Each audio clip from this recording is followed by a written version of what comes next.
My name is Oren Soffer. Welcome to The Lighting Plan. Today we're going to talk about shooting low light on location. So let's dive into it.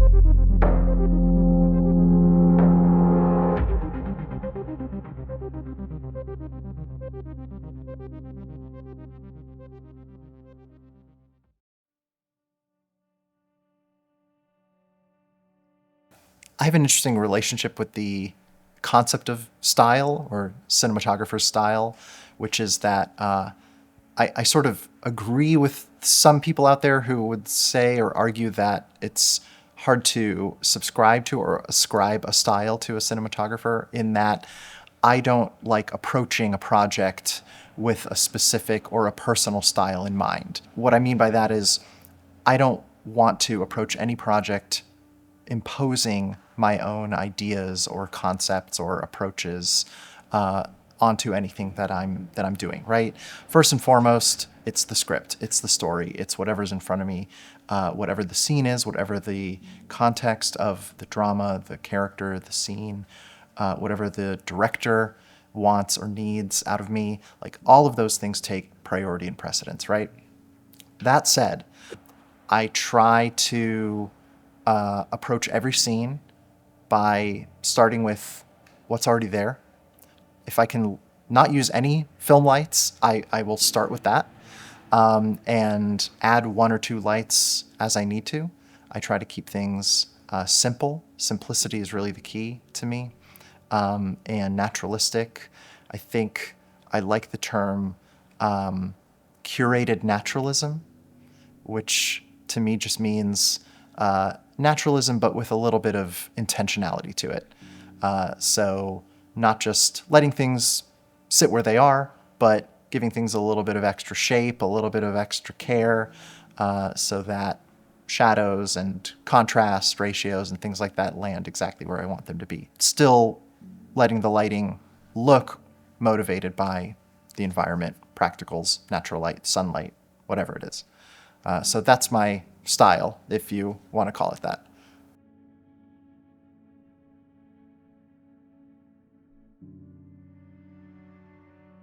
Outside the windows, I have two 1200 AIOs, as well as a series of zip tie lights that I've tiled together to create a sort of soft daylight source.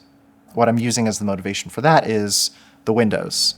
Starting from a daylight baseline for the scene, putting lights through the windows. I have two windows in this kitchen, and then there's this room in the back that I'm also putting some light through to give some light in the background. And I'm basically treating a few light sources that I've placed outside of these windows as the sun. So basically anything that's behind the set is the sun. It's multiple different units, but they're all basically there to create one light source, essentially. In my mind, I'm treating it as one light source. That's usually my approach for soundstage work, is you have to build your baseline, whether it's sunlight, moonlight, whatever the exterior lighting source is, and then build on it from there.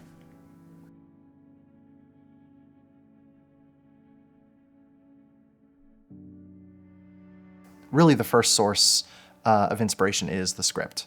And even deeper than that is conversations with the director. The main thing I'm digging for is to understand what mood the character is in, or what mindset the character is in. That is the main thing that I'm looking to try and understand and capture. Let's say, in this case, the character has, I don't know, just gone through something the night before in the scene. So now the following morning, this is supposed to feel a little heavy and a little more gloomy. So that's going to inform color choices, contrast choices, overall exposure choices. Like, there's a mood that I'm going to be trying to create in the scene that will reflect the inner world of the character, so that that mood reads right away visually for the audience before they even have to speak a line of dialogue. There's other ways that that visual story is told. Lensing, camera movement, very still compositions, shallow depth of field. I mean, there's a lot of different ways you can tell this story, and I think all of it contributes. And of course, the performance. Probably the biggest thing that contributes to it. But I think as cinematographers, like that's the visual world that we build around the performance, even before the actor even has to say anything. That's kind of how I look at it and approach it. And it's all the same tools. I mean, the exact same units can create all the different moods just by changing the color temperature, the brightness, the exposure, adding a little fill, taking away fill. It's very subtle changes, but it can completely transform the scene.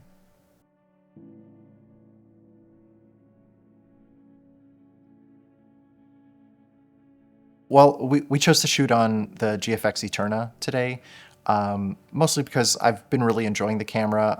I think the sensor is really interesting when you combine it with certain lenses, certain focal lengths, wide open, at certain distances from the subject can create really interesting separation, especially in a confined space.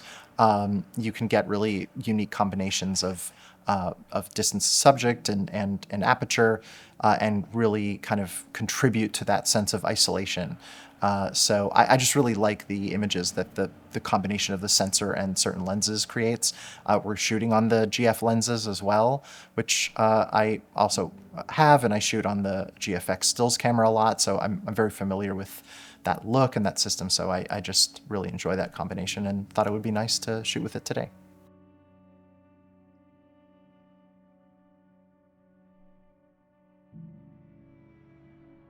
Originally, I was interested in painting. When I was a kid, I couldn't stop drawing. From a very young age. I would just draw, draw, draw. And I actually went to art school and studied like art history and painting. Yeah, I mean, what drew me to cinematography, actually it was the Lord of the Rings extended editions. That's really what did it. It was all the behind the scenes documentaries on the DVDs. That's what kind of flipped the switch. I think before that, I just didn't quite realize what went into filmmaking. I think that's probably where I first heard the word cinematographer, was on those discs, and kind of realized that, oh, my love of movies and my love of visual art have a nexus point, and it is cinematography. It's visual composition, it's color, it's light, it's all of these things that I had this interest in, but in movies, in filmmaking, and this other interest that I had. So I started making little movies with my friends. We were making really bad movies, little music videos, and editing in camera, because we didn't have editing software or anything like that. And that was it. I just kind of caught the bug. So this is our baseline lighting for the scene. There's some tweaks and adjustments we're going to make, but just to start off, we have our two 1200s outside the windows. One is outside its kitchen, one's in the living room in the background. We have a zip tile out here, 3 attached together, creating a big soft source through the window. So I'm treating this as our natural light. If we were on location, this would be the sun, basically. That's what I've kind of created artificially. 2 hard sources coming through the window as if it's one big hard source, the sun, and then ambient light coming through this other side window, getting some indirect sun, basically. So this is what we're starting out with. We're going to adjust some levels, and then we're going to add some lighting inside. Right now there's nothing, but this is everything to start. We have our frame, and that's it. We're going to build from here. So this is our zip tiles right here, 3 stacked together through a 6x silk, and this is basically just creating a big soft source, ambient light going through this window here, and then we can go into the set.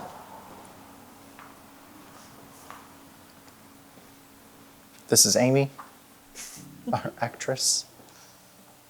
This is one of our 1200 AIOs. It's creating our hard light source, one of our hard light sources through one of our windows in the kitchen, and then our second 1200 AIO is coming through this window. This set is really only visible in the background. Because it's visible in the background, I am activating it a little bit with this window. There's a little bit more work that needs to be done on it though. So, okay, so first thing I want to do is get these lights to the levels that I want them at, and then we'll start adding other lights from there. So I want to make the ambient light a little cooler, start introducing some color temperature. Is that the zip tiles? Yeah, some mixed color temperatures and some color contrast. So let's cool down the zip ties. How cool I believe does that they light go go color up, temperature? they're right now at 56. I believe they go up to 68. Okay, let's take them as cool as they'll go. 68? And they're at 25% each. Perfect. Let's keep them at 25% actually. Okay. All right, coming up to 68. Great, thank you. 1,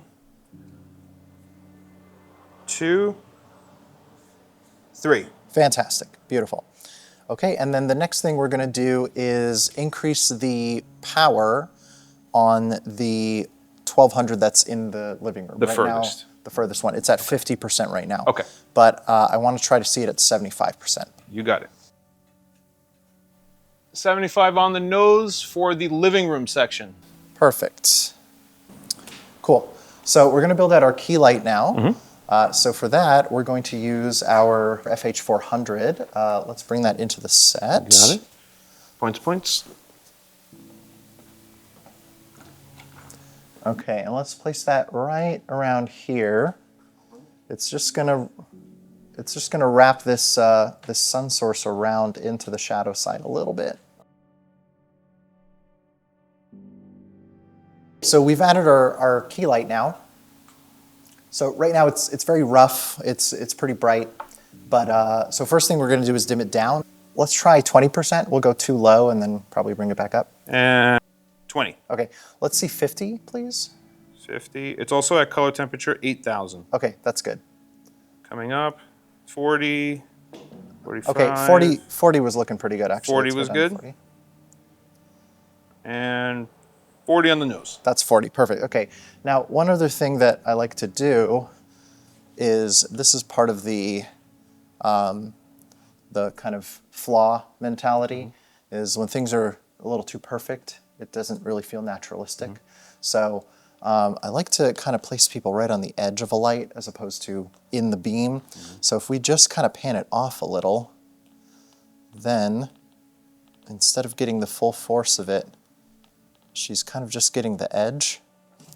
And then that way, it just feels a little more naturalistic. Another way that light behaves very naturalistically that I find is when it skips off the floor. So one other thing that I really like to add to naturalistic lighting setups is a little bit of floor skip. Typically I'll just throw down like a scrap of bleached muslin down on the floor wherever the light is hitting, and it just adds this nice little skip. Feels very naturalistic, adds a little bounce, and adds to the light source, creates a nice little naturalistic edge. Definitely, that's like my favorite thing in the world. Yes. The floor bounces everything. Always adds a nice touch. So we're gonna put that right here, and because we have this hard source, it's gonna give us a nice skip. I'm just gonna throw that down right here. Actually, that can double too. I'm gonna make it bigger, yeah. I'm gonna open it up, make it big. There we go. And it's subtle. It's not like a huge change, but just the way it will get underneath the chin is going to be so nice. That's right. And if we wanted to make it bigger, we could put a little source into it if we really wanted to bounce it, but I think this is going to look nice. Awesome. So let's see what we did.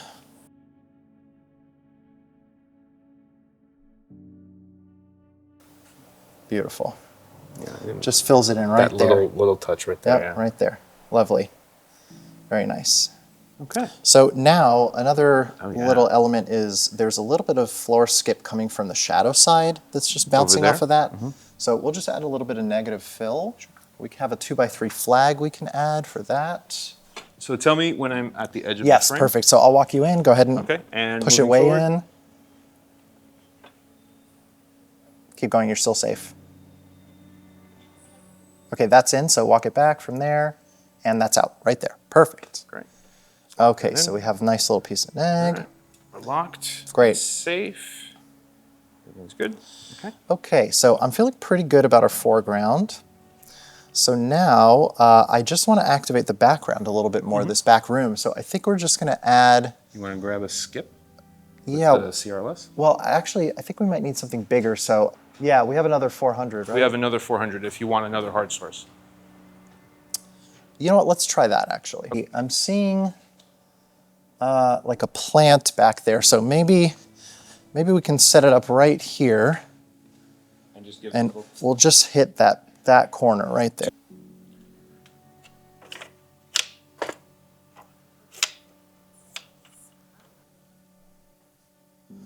Oh, well, maybe we can just close the blade. Like that. That's nice because it catches the couch and stuff. Yeah, exactly. A little bit And of couch, a little bit of that. how's and the then focus feeling? Focus feels good, and we can warm up the temperature. Yes, of course. Let's go to... We are at 2700. Yeah, let's go to... what were the other lights outside? 43? 43. Yeah, let's try 43, please. There we go. 75. Lovely.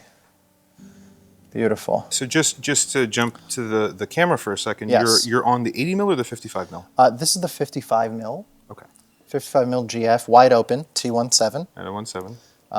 Because if we're gonna shoot on this sensor, Might as well. might as well take advantage and go wide open on the lens, get that depth of field. Open gate, full sensor. And yeah, we're at 5600 white balance on the camera. So our 1200s are a little warmer than the color temperature, and our ambient light and our key light are a little cooler. I generally like to shoot on fast lenses. I like shallow depth of field in the visual language whenever I can, and when it's appropriate. In this case, like we had talked about earlier, I wanted to create a shot that felt a little lonely, maybe a little isolation, a little sadness. So creating that separation from the background and adds to that feeling of isolation of the character for me. And also, I think graphically and aesthetically contributes as well to the composition, helps separate the character from the background. So yeah, for those reasons, I like to gravitate towards lenses that at least give me the option to open up past the T2. And yeah, I also like the lenses that have a little bit of softness around the edges. That's generally a quality that I gravitate towards. So yeah, these lenses definitely fit the bill. The lens contributes certain optical elements to the frame and compositional elements in terms of the depth, separation from the background, and all of that. But the lighting is a big contributor to that as well. I mean, we were adjusting the levels of the light in the background, the key light, the light in the foreground, the light coming through the window. All of those things are also adding to the layers of the shot, just as much as the depth that the lens is giving us. So all of those things are working together to create the overall image from front to back, as well as from left to right. Like, I'm thinking about the composition from all of the different angles. And the lens is giving me some of those things, but the light is really what's doing most of the shaping. The other way they work together really, of course, is the speed of the lens is directly correlated to how much power I'm using, right? So right now, you know, our lights are almost at 100%. We're at 800 ISO on the camera. This camera does have a higher ISO setting, so in theory, we could have the lights at a lower level. But one thing that we as DPs need to take into consideration, for example, is what if we need to shoot high speed? So we now have the range and the flexibility to remove the ND from the camera or increase the ISO in order to compensate for a higher frame rate. And nothing else changes in the image. Exactly. We don't have to change the lighting. We don't have to increase or decrease levels in the light. Everything maintains balance. We're set, 100%. So all of those things work together, and we're factoring it all in. But ultimately, our light outside is only at 1200. We're not putting 18Ks out the window. Right. We can pretty much light at relatively low levels and low levels of power, light a whole scene on house power, and get a pretty bright and punchy image. You hear that, kids? You never know when you need to go to 120 frames. You don't, and you got to be prepared. And it happens all the time. Your directors... Light big, drop ND. Yep. That's the secret to life. It's true. Your director's going to, out of nowhere, say, can we shoot high speed? Exactly. Okay.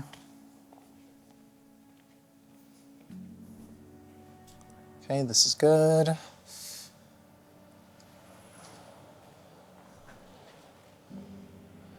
Okay. I think we're good to go. Now, Enter the mood. Sadness, emotions, and roll camera.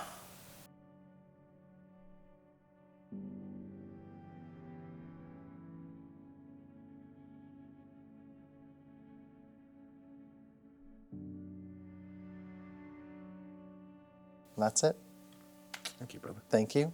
Thank you. Thank you to Amy. All right. Absolute cinema. Let's cut. No, really, it's beautiful, man. Good. Thank you for watching The Lighting Plan. I hope this was educational and inspirational, and I hope you catch the next one. Thank you to GVM for making this possible, and to Fujifilm for loaning us some gear.